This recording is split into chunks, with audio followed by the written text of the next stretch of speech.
బాలిక ఒక చిన్న అమ్మాయి మిస్ అయింది, ఇన్వెస్టిగేషన్ సరిగ్గా అవ్వట్లేదు.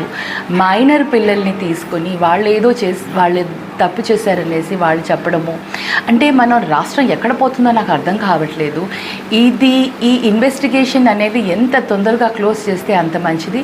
వారం రోజులైనా కూడా ఒక చిన్న అమ్మాయిని ఆజూకి అంటే ఆ అమ్మాయిని దారుణంగా ఏదైతే అయిందని చెబుతున్నారో, అంటే నిజాలు ఇంకా బయట పెట్టలేని ప్రభుత్వం ఎంత బాధాకరంగా ఉందంటే, ఒకప్పుడు లేని అబద్ధాలను ఈవెన్ జనసేన కూడా విమెన్ ట్రాఫికింగ్ ఎక్కువగా జరుగుతుంది వైఎస్ఆర్సీపీలో అనేసి అబద్ధపు మాటలతో ఏదైతే తీసుకుని వెళ్ళారో, ఈరోజు ఒక మైనర్ అమ్మాయిని ఆ విధంగా మిస్సింగ్ కేసులో ఉంటే అసలు ఏం అయింది అనే వాస్తవాలను ముందుకు పెట్టలేని పరిస్థితుల్లో ప్రభుత్వం ఉంది అంటే కూడా నిజంగా చాలా బాధగా ఉంది. మరి ఈ వాటిపైన